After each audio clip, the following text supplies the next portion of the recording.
Libreng what-what without rice. Ganito kasi kami dito sa Benguet kapag may mga occasion kahit sino pwedeng pumunta. Kaya nabusog ako, nalibre ako, nakipagkape din ako at syempre napasaya pa din ako.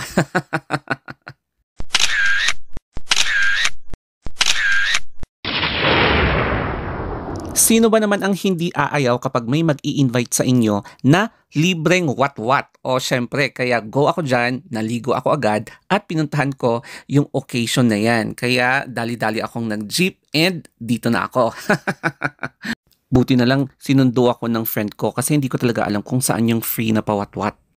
Nakaramdam ako ng pag-iinit noong nasa loob na kami ng venue kaya nag-fun muna ako. So, hindi ko talaga matiis. Ayun, humingi ako ng water at ito na nga yung water na binigay sa amin for refreshment habang inaantay namin yung free pawat-wat. And then, nag-pray muna kami bago nila kami bigyan ng free pawat-wat. So, eto na nga, winawaras na nila or hinahatid na nila sa akin yung free na pawat-wat in box. O, di ba? Social ngayon, may pa-box na. Nung inopen ko itong box, grabe, ganito yung tumambad. So, nirekado na yung wat-wat tapos pansit yung kanyang pair.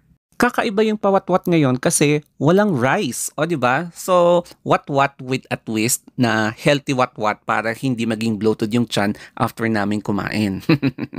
Alam nyo, this is the first time na nakiwat-wat ako na walang rice. So, ang ibig sabihin nito, mas healthy siya. Pero anyway, masarap din naman siya na yung pair is adobo tapos pansit. Hindi importante dito yung kailangan pang ilista yung pangalan mo para makadalo ka sa event or celebration.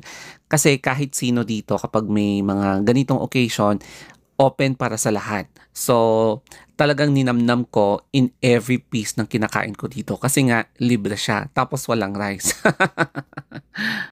Free-flowing din yung kape dito. Kaya kung gusto mo talagang magkape at ilang beses ka pa magkape, pwedeng-pwede. Kasi nga free-flowing, di ba? So, magkape ka hanggang sa kung ano yung gusto mo. So, syempre, greenab ko itong opportunity kasi nga libre, di ba? So, habang mainit, minix-mix ko muna. So, hinigop ko parang ganito. Pagkatapos kumain ng free what-what with no rice, naghimagas kami by kumain ng ice cream kagaya nitong chocolate-coated na pinipig ice cream.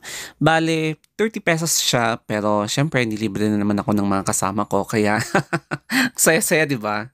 Pagkatapos namin mag-free what-what with no rice ay dumiretso na kami sa Irisan. So kitang-kita nyo, ang kapal na talaga ng fog, no? Nagiging foggy talaga ang Baguio kapag June, July, August, September hanggang sa January katulad nito, oh. Tsaka minsan nagiging zero visibility katulad nito, lalong-lalo na kapag sobrang kapal ng fog kasing kapal ng mukha ng mga nagmamarites. So, ingat talaga sa daan kapag medyo makapal yung fog kasi ito ay pwede magdala ng peligro. Kaya advice ko sa inyo kapag pupunta kayo ng Baguio na mag-jacket talaga. Hindi yung naka-shorts o kaya nakasando lang na umaakyat. So eto nga pala yung place ng friend ko kasi may konting tsubugan lang kaming gagawin bago ako uuwi pabalik sa La Trinidad. Ngayon ko lang na-realize na effective palang makipag-cheers sa kasama mo every after na kumain kayo ng what-what, lalo na at medyo naparami kami ng kain at naging bloated na yung aming tiyan pagkatapos naming mag-what-what. Pagkatapos namin mag-heart to heart at mag-cheers ay pinagmasdan namin itong foggy afternoon kasi ang kapal pa rin talaga ng fog. So pagkatapos namin bumisita sa Irisan ay bumalik na kami papunta sa Trinidad and nag-taxi kami kasi ito yung pinaka-available na mode of transportation since wala ng jeep kapag gabi na. So ganito yung itsura ng Baguio kapag gabi and thank you for watching.